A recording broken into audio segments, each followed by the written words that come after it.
صالقا يصبكم بعض الذي يعدكم إن الله لا يهدي من هو مسرف كذاب يا قوم لكم الملك اليوم ظاهرين في الأرض فمن ينصرنا من بأس الله إن جاءنا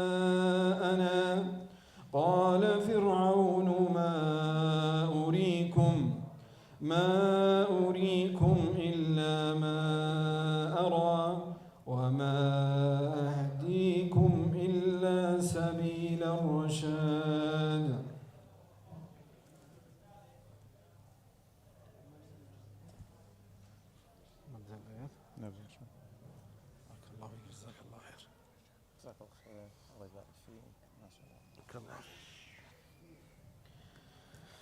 نبدأ بشرح الكلمات. وقال رجل من آل فرعون هو شمعان بن عم فرعون أتقتلون رجلا أن يقول ربي الله أي لأن يقول ربي الله والرجل هو موسى عليه السلام. So in the first of these ayats, a man comes, وَقَالَ رَجُلٌ مُؤْمِنٌ, a man who's a believer, min ali Fir'aun, from the people of Fir'aun. He's a believer.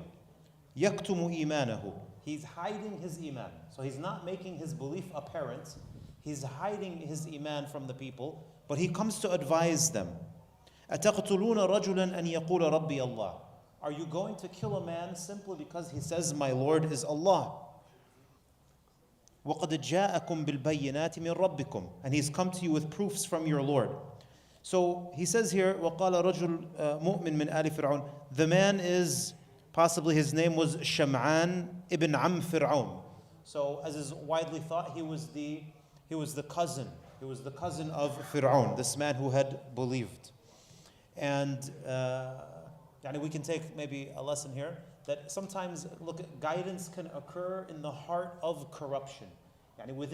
Right from the inner circle of Fir'aun, from the nest of fasad comes a man who's a believer. Subhanallah. When Allah subhanahu wa ta'ala wants to place guidance in the hearts of a person, He can do so, regardless of where, when, how, why. Where's Musa himself raised? Isn't he raised where was he raised? In the house of Fir'aun, right? So Fir'aun has a plan, I'm going to kill all of the children of Bani Israel, while one child from Bani Israel that's being raised inside of his own home will be the one to overthrow his corrupt kingdom. Subhanallah. When Allah subhanahu wa ta'ala plans, and his wife becomes a believer as well, right? So from the midst of this corruption and fasad and evil can come faith. So we should never use the excuse that because we live amongst a people of disbelief, or in times of whatever is going on around us, that we have an excuse not to believe. No, that excuse is not there. بالبينات أتقتلون رجلا أن يقول ربي الله.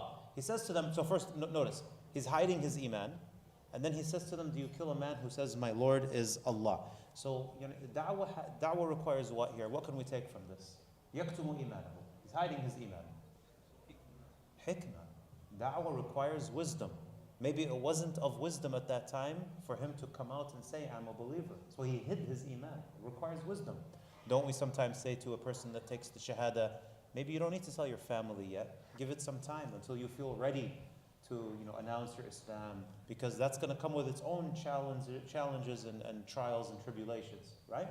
So with wisdom coming, the cousin of Fir'aun, he doesn't expose that he's a believer, but he comes and he starts advising the people. So, da'wah is not always loud. Sometimes it's with akhlaq, sometimes it's with your actions, sometimes it's, as Ibn al-Qayyim, he said, what is hikmah?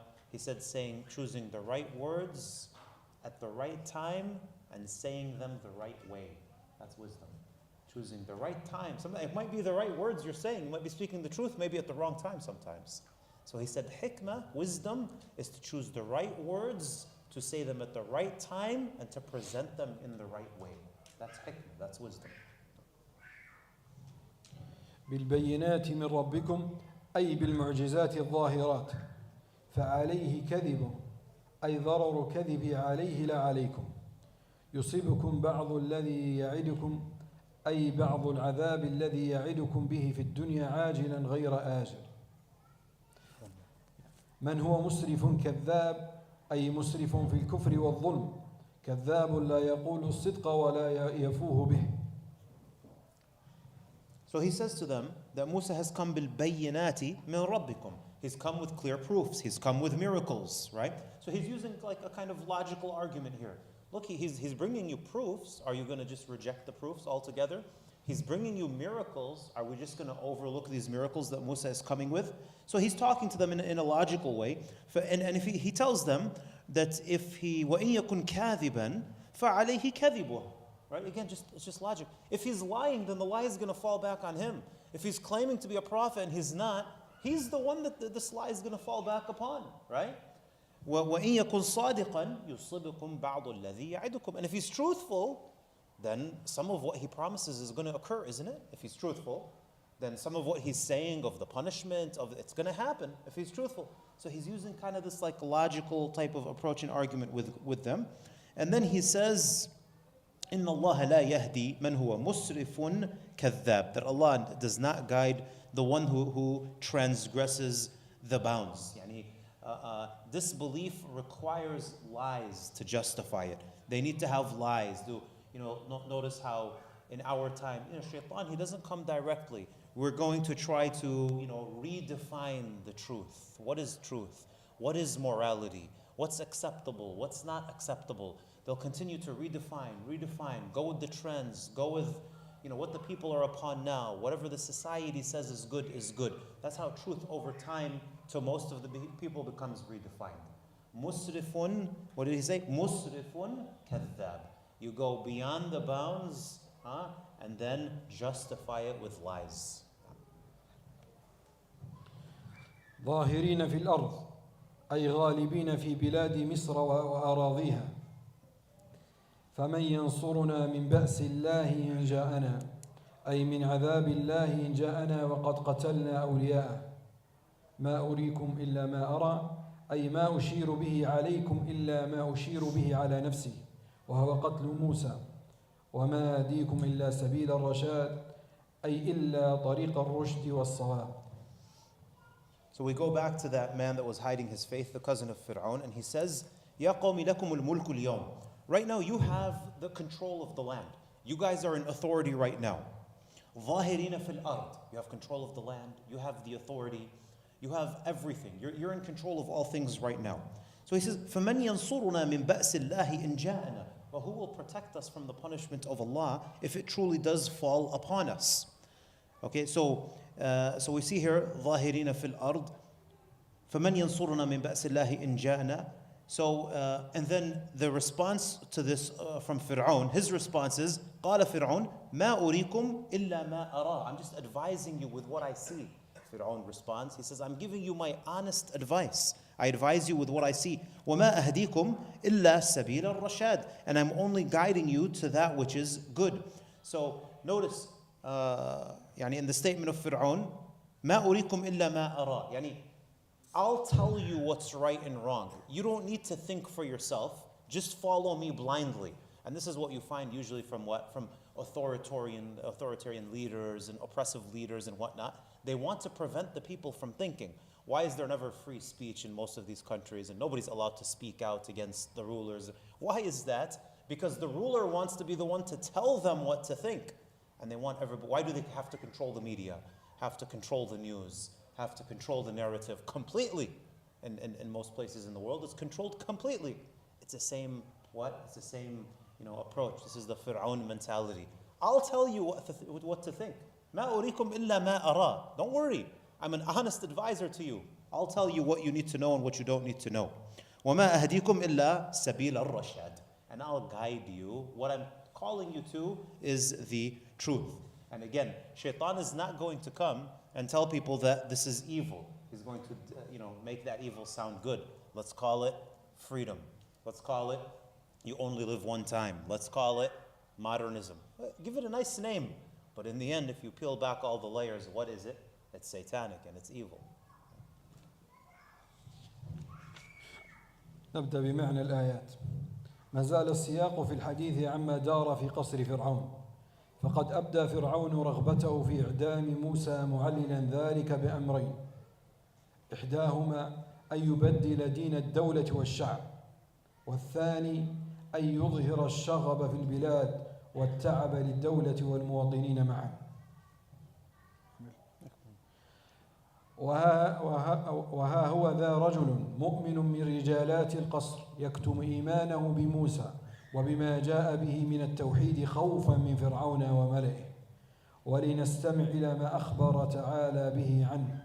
وقال رجل مؤمن أي بموسى من آل فرعون إذ هو ابن عم فرعون واسمه شمعان كسلمان.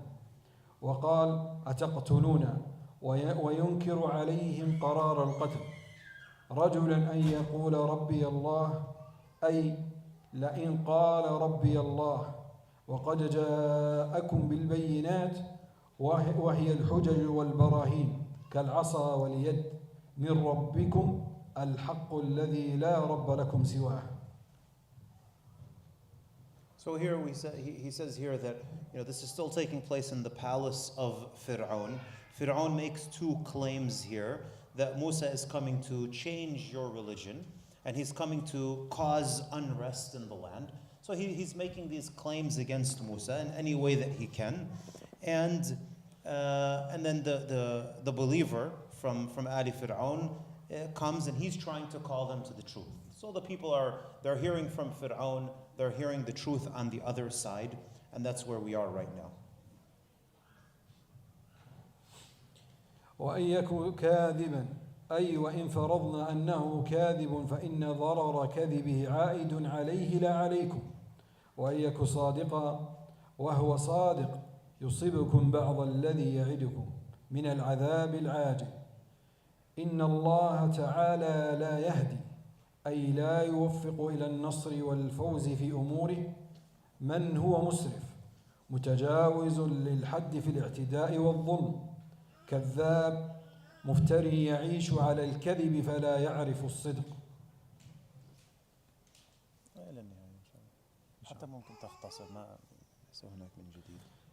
وبعد أن بين لهم أن هذه الحقيقة العلمية الثابتة أقبل عليهم يعظهم فقال: يا قوم لكم الملك اليوم ظاهرين أي غالبين في الأرض، أي أرض مصر بكامل ترابها وحدودها.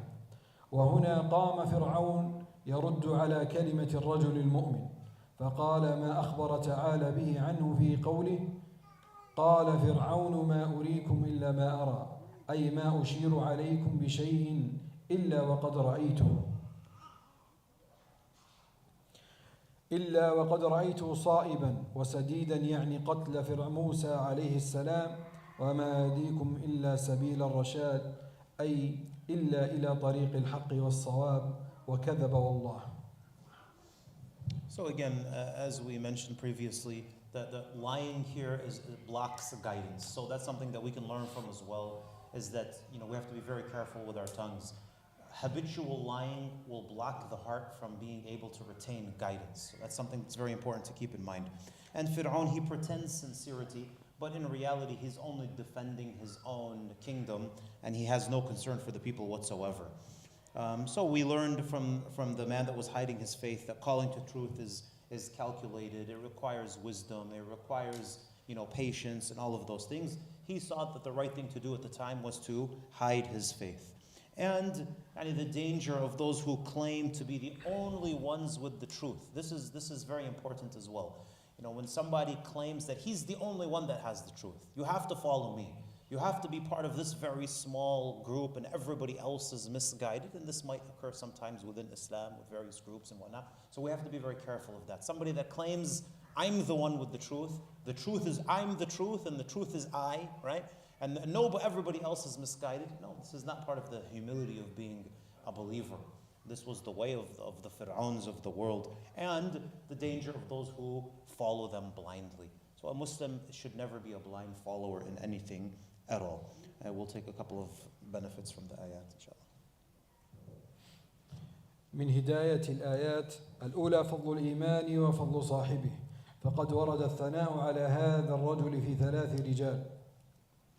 هم مؤمن آل فرعون هذا وحبيب النجار مؤمن آل ياسين وأبو بكر الصديق رضي الله عنه.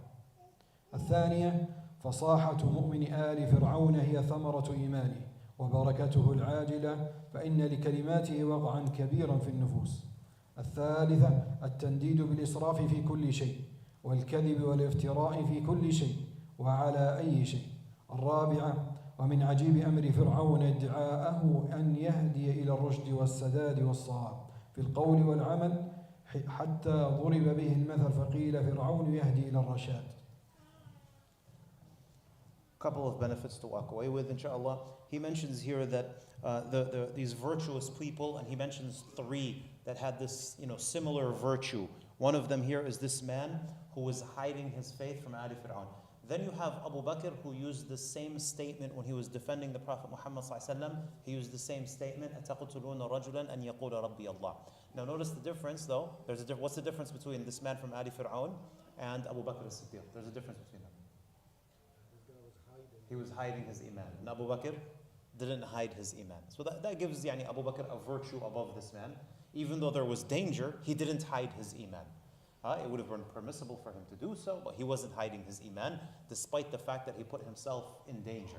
And the third one he mentions is the man from Surah Yasin, وَجَاءَ رَجُلٌ مِّنْ أَقْصَى الْمَدِينَةِ يَسْعَى, calling the people to the truth. Right? So these three who, in very difficult circumstances, they're called to the truth. They're calling to the truth and declaring faith and standing for it.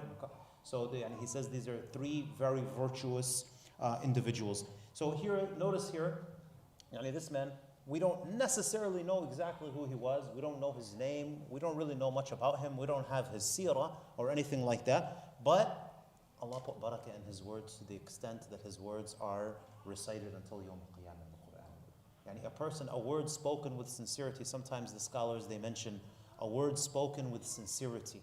A word spoken that Allah subhanahu wa ta'ala places barakah in, it can be more valuable than words that are heard on the internet by millions and billions of people, right? If Allah subhanahu wa ta'ala decides to put barakah in a certain statement that's made because of the sincerity of the heart when it's made. So remember that. You don't know, sometimes, you think back at maybe, how many lectures have you heard in your life? Maybe hundreds and thousands of lectures, right? We listen to lectures all the time. But there'll be a certain statement that stays with you sometimes. Why did Allah subhanahu wa ta'ala decide for that statement to stay with you as guidance?